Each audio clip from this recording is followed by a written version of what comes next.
Your Honor, may it please the court, the respondent Cassie Hall appears in person. She's just off to my right here, just off camera. I apologize. We're working off a laptop today, and she appears with counsel Jessica Levitt. Very well.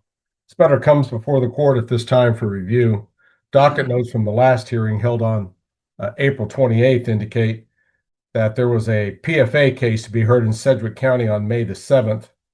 Court found that the mother's denial of weekend visitation was not justified. The father gets a makeup weekend visit. The father's denial of the child's location during the visit, where, in other words, where he was staying, was also wrongful in the view of the court, and he must disclose to the mother where the child will be staying. Ms. Smith was to complete journal entries, and then ADR with Mike Powers was ordered. Review hearing set for June 16th. I think that was later continued to today's date. So, Ms. Levitt, from your perspective, what is the current status of these matters?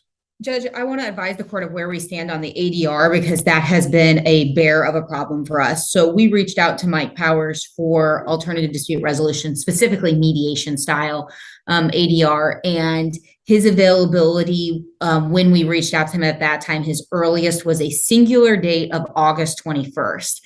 All right, guys, buckle up. This one starts fast. The courtroom opens as the father and mother face off once again. The judge reviews past orders and points out both parents' mistakes. Mom denied visitation, dad hid the child's location. It's already messy. The judge reminds everyone this isn't about ego, it's about that kid. Now, mediation deadlines, missed hearings, and mounting frustration hang over the room. You can almost feel the tension through the screen. Smith and I discussed that and decided that it was in the party's best interest. And in hindsight, we made a mistake. We will both own that. That is in the party's best interest to try to find somebody who could do end of July or early August mediation. We sent emails to, or I sent emails to all the mediators that I have used before. I have about 7 in rotation on a regular basis. And then there are several more that I'm familiar with their mediation, but they were fairly outside of the ballpark of these clients'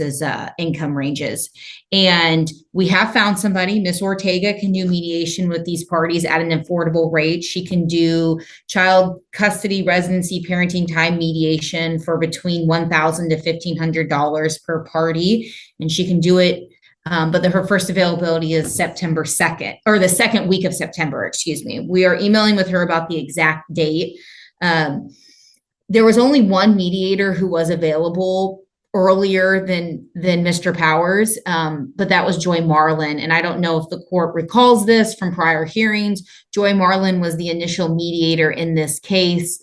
And actually the paperwork for the parties from like their last order, not necessarily from this. Jessica Levitt, the mother's attorney, jumps in and she's got a lot to say. She tells the court mediation has been a nightmare to schedule. Every date was booked solid, every mediator too expensive. She admits they tried to move faster, but ended up stuck even longer. Classic courtroom irony. She explains that both sides finally agreed on a new mediator, Miss Ortega, who's affordable but can't meet until September. You can tell the judge isn't thrilled this case has dragged long enough. This last round of hearings, but from their last order that actually memorialized their last go-around, said that the party should return to mediation, and it specifically did reference Miss Marlin as the possibility, as the mediator for it in lieu of going back to court. However, Mr. Daughtry has objected to Miss Marlin because of some issues within the paperwork that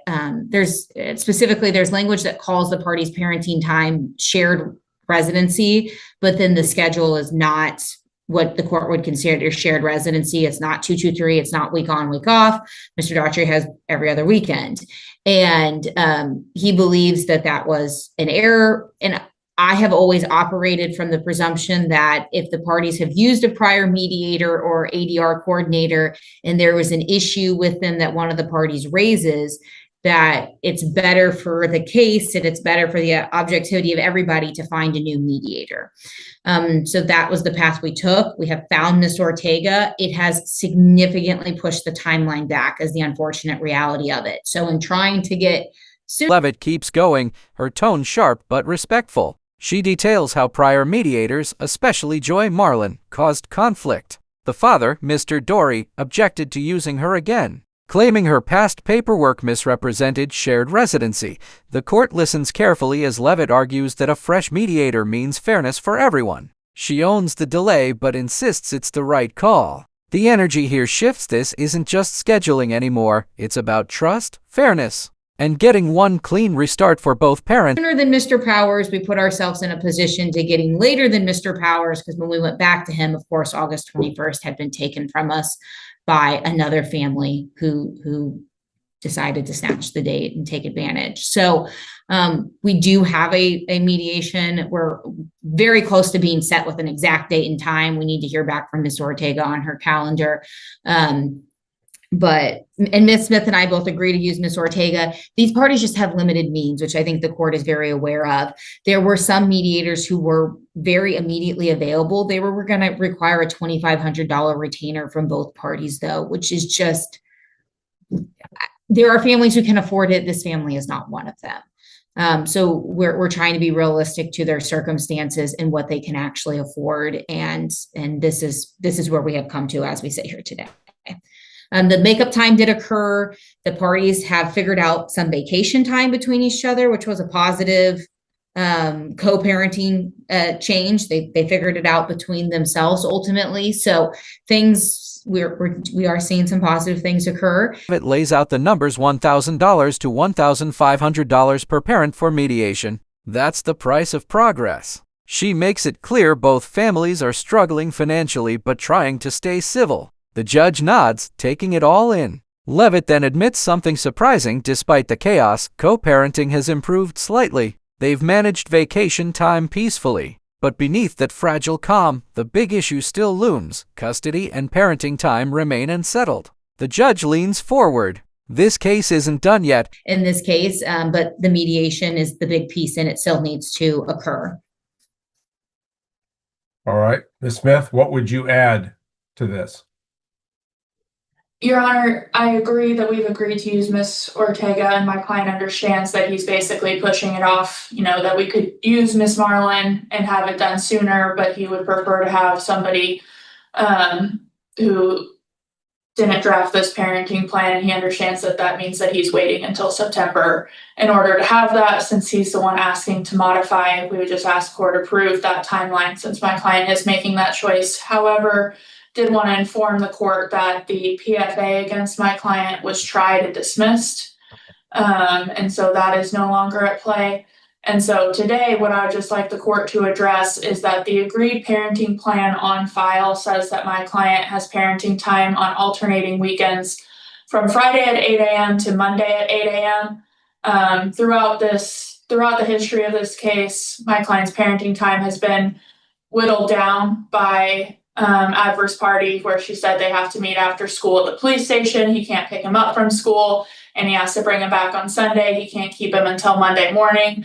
And so we are asking that the court order that Now it's Miss Smith's turn representing the father, and she wastes no time. She agrees on using Miss Ortega but says her client's paying the price for waiting. The dad wants the original parenting plan back, full weekends from Friday morning to Monday morning, not the shortened schedule the mom's been enforcing. Smith's voice tightens. He's lost overnights that are court approved. The father just wants his rightful time restored while they wait for mediation. The courtroom air grows heavy. Everyone knows this matters. Parenting plan be followed in its entirety today that is existing, that gives my client every other weekend. He would pick him up from school. Obviously, he can't have him at 8 a.m. unless school is out. But he would ask that the court order that the parenting plan that is on file be followed in its entirety at this point while we wait on mediation. Well, the kids aren't in school right now. That's correct. But he's still having to get for exchange, right? But he's not getting them until 4:30 on Fridays at the police station, even though the parenting plan says that he should have him at 8 a.m. on Fridays. And then he's having to bring him back Sundays at 7 instead of Monday morning. So he's losing an overnight that is in the agreed parenting plan.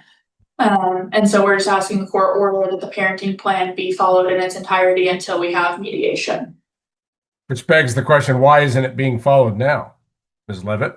By agreement of the parties, Your Honor, when the child started pre-K over a year ago, they shifted the weekend schedule to be a pickup at 4:30 on Friday for dad and return the child at 7 p.m. on Sunday. And in large part, that was because of dad's work schedule. He had to work Fridays.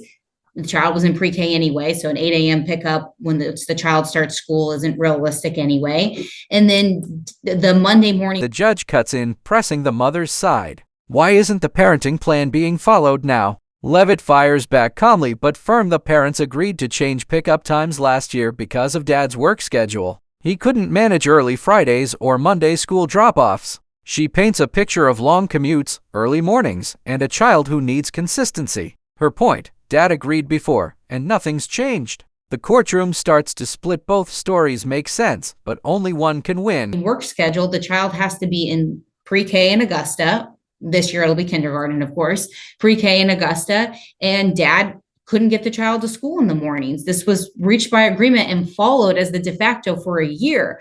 I will also tell the court, headed into this next school year, dad lives out. He gave the address to the court at our last hearing. He lives out in Mays. That's essentially with traffic on Kellogg. It's about a 40-minute commute from dad's house to the child's school before school. That adds 40 minutes to the child's morning. School starts, the child eats breakfast at school. He's allowed to have that because mom works there. They provide it to the kids, all of that. Those doors open for him to eat breakfast at 7:30 in the morning. My client works in the school district, lives down the street from the school. The child can leave for school by 7:15, 7:20, get there in time for 7:30. This is a huge shift to have Monday mornings with dad when a year ago, dad agreed to this change. I also would point out that we're going to mediation for a request initially filed by my client to change the schedule, but then a follow-up motion by Mr. Daughtry for shared residency. So now Mr. Daughtry is asking that this court revert back to a parenting plan that now hasn't been followed for a year. Make that change right now. Levitt doesn't let up. She reminds the court that dad lives far from the child's school, 40 minutes across traffic. Meanwhile, mom lives nearby and works there. She argues it's unrealistic for the child to spend Monday mornings on the road just to satisfy dad's pride. We can't change schedules every 60 days just because one parent changes their mind, she says. Her words cut sharp. This isn't just logistics, it's about what stability means for a 5-year-old caught between homes. And then in September, make the change that comes out of mediation. That's a lot of change in a 60-day window to accommodate Mr. Daughtry essentially changing his mind as to what he wants to do on weekends. I would also point out that he has spent, since our last hearing till now, repeatedly complaining to my client about all the child's activities being in Augusta and about how far it is for him to get there for the activities. What kind of activities are we talking about? Like T-ball and summer things like that. The child wanted to do a soccer camp in Augusta, and it aligns the days for the soccer camp. The majority of them align with dad's vacation time, and my client said, hey, he wants to do the soccer camp. I don't really know exactly what your plans are for vacation. If there's a way for him to do it and you take him, I'd still like to sign him up. And he said, well, that's really far for us to take him every day to soccer camp. So it's too far in the summer when everybody has a flexible schedule and can do it. But starting at 6:30, 6:45 in the morning during the school year, Monday morning, all of a sudden it's not too far on a change that he made that the parties have been following for well over a year.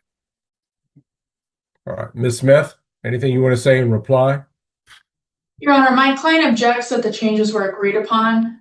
His position has been throughout this entire time that the changes have been forced upon him where he did not have counsel. And so he felt like he was not going to get to see his son if he didn't do exactly what mom. Father's attorney fires back. Smith says her client never truly agreed. He was cornered. Without a lawyer back then, he felt forced to accept whatever mom demanded. Every time he resisted, she allegedly withheld their son. Now, with representation, he's fighting back. He's not asking for extra time, Smith argues. He's asking for what the court already gave him. The courtroom falls silent for a moment. You can sense the power shifting. This isn't about excuses anymore, it's about fairness. And I think the court has seen evidence of that when she withheld parenting time the one time he didn't do what mom wanted. And so he feels like he has been forced into this because he didn't have an attorney, that if he didn't agree to exactly what mom said, he wouldn't get time with his son at all. So he did what she said. The minor child is young. He gets up at 6:30, 6:45 at my client's house on a regular basis. So driving to school in the morning is not going to be a problem for that. And there's a difference between taking him to school one morning a week and being asked to come to activities several days a week in Augusta that are minor child. I mean, he could play t-ball with my client. And so there's a difference in asking him to come daily to Augusta for activities than him asking to be able to have the court-ordered parenting time. He would have to drive to Augusta one morning a week when the child is already awake at that time. This isn't asking a child to wake up any earlier. The child would be awake anyway. He's just asking to follow the court order that he's been prevented from following because he was fearful that he would just be taking his parenting time unilaterally, and he didn't have an attorney to defend that, and he didn't have the money to hire an attorney to defend that. And so this is the court order. The parties never signed anything else saying this isn't the court order, and he would like to exercise the full parenting time that he was awarded in this mediated court order. This court Smith drives it home the father can handle school mornings. The kid already wakes early. The commute won't hurt him. She draws a line between reasonable parenting and control. To her, mom's changes were never agreements, they were power plays. She demands enforcement of the original court order. Every sentence is bold, tight, and emotional. The judge listens closely, pen tapping the desk. It's a classic family court standoff: logic versus emotion, structure versus struggle. Something's about to give. This favors daily long commutes for children to get to school. The school time schedule, which is currently being followed, makes sense, and it's in the best interest of this child. So the court will change the school year schedule to 4:30 p.m. on Friday to 7 p.m. Sunday. However, we're still in the summer. To the extent that there are existing weekends for the father that would not be affected by a school schedule, the prior schedule should apply. In other words, the expanded schedule from Friday morning to Monday morning, because it's not going to impact any school attendance. So essentially, both parties are right in their own way. The existing parenting plan should be followed until it interferes with the commute to school. And I don't know exactly when his school starts in the fall. It seems to start earlier and earlier each year. But I presume that there's some part of July or August which the father will exercise one of these expanded weekends. And so the existing parenting plan order would apply to these summertime weekends. Do you need any clarification on that, Ms. Smith? Your Honor, can my client pick up the minor child from school on Friday afternoons instead of meeting at the police station? That wouldn't be a Why are commute they to meeting at school. the police station? Here's where it gets decisive. The judge speaks firmly, voice echoing with finality. He says daily long commutes aren't ideal for a young child. The existing modified schedule, Friday 4:30 p.m. to Sunday p.m., stays for the school year. But during summer, the father gets the full weekend, Friday morning to Monday morning. Both sides are right, the judge says. But the child's best interest comes first. Boom. A ruling that lands like a gavel thunderclap. The parents sit silent.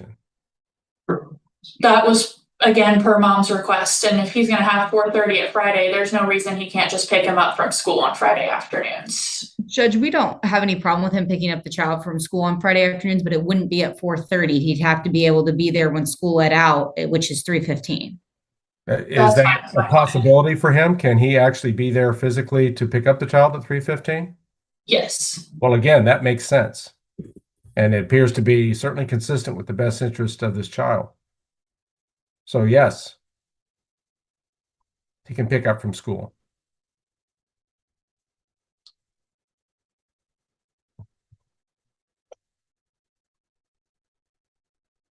All right, I'll need an order drafted stemming from today. Your Ms. Honor, Smith, I'm you happy. wanna do I'm that? happy. I can Okay. draft it, actually. All right. I'll do it because Ms. Smith drafted the last one, so. All right. Backing up a minute to Ms. Ortega's involvement in this case, I wrote down September 2nd. Is that a date she is available? Your Honor, that was a misstatement. The second week of September. I'm sorry, not September 2nd. That was a flub that I said. All right, but she is going to be available sometime during the second week of September. That's what her email to me yesterday afternoon said. I'm going to do a new email with Miss Smith on it so we can go on the back and forth on the calendar and pick the exact date. All right. And Ms. Smith Including and the I have order- already discussed our need to clear our schedules to make it happen, because otherwise we're going to be looking at with what our other. The courtroom softens slightly. The father can now pick his child up directly from school. No more police station exchanges. Small victory, but symbolic. The tension dips as both attorneys agree to the terms. The judge locks in mediation for early September with Ms. Ortega and sets a new review date for October 6th. You can almost sense the collective exhale. The storm isn't over, but at least there's a path forward. Sometimes progress in family court feels like survival inch by inch. Mediator said end of September. Even some people said they weren't available until October, and we just can't have that. All right. Include Ms. Ortega's agreed upon designation of the mediator in this case. And I trust that she will be conducting traditional mediation. Yes. All right.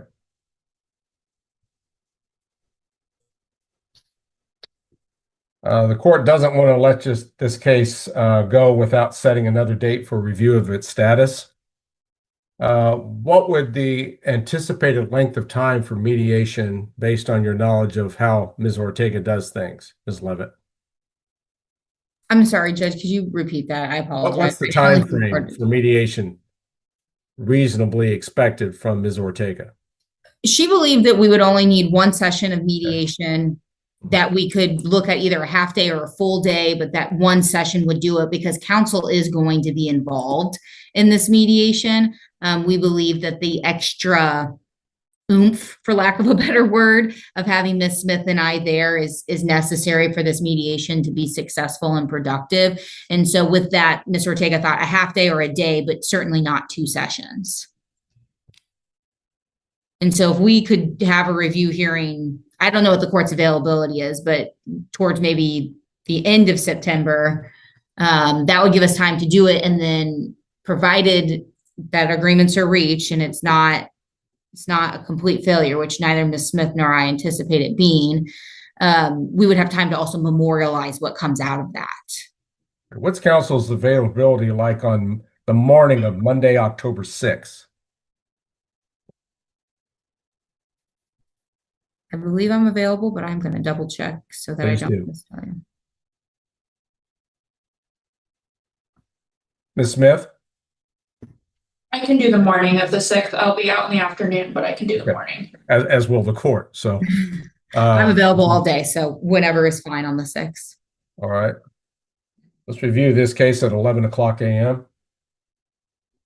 on Monday, October. As the judge finalizes details, he commends both sides for showing up and urges continued cooperation. This isn't about winning, he reminds them. It's about the child. The energy shifts from confrontation to reflection. Both attorneys promise to draft the order and keep mediation on track. The judge signs off with calm authority. Have a good day, folks. And just like that, gavel down. Another high-stakes custody battle ends, not with shouting, but with reluctant peace. October 6th by Zoom. I encourage, though not requiring, the presence of the parties as they have today. I do appreciate them personally attending these Zoom status conferences. Monday, October 6th, 11 o'clock for further review of this case by Zoom. And hopefully there'll be an announcement of some progress that perhaps has been made in cooperation, which has been negotiated between the parents, which I encourage the parties to continue to work together for the best interest of the child. Again, Ms. Levitt, if you'll draft an appropriate journal entry stemming from today's review hearing. Ms. Smith, is there anything further that the court needs to address at this time? No, Your Honor. Ms. Levitt, anything further currently? Nothing further, Judge. Very well. Then if there's nothing further, this matter will currently be in recess, and this meeting may be ended for all. Have a good day, folks. All right, guys, that's the close of this intense courtroom face-off. 2 parents fighting for time, 1 judge balancing fairness with practicality. It's a reminder court orders aren't about revenge, they're about responsibility. And sometimes the smallest compromises change everything. If you found this case powerful, hit that like button, subscribe, and come back for the next real-life courtroom showdown. Because in family court, every minute, every ruling, every word matters.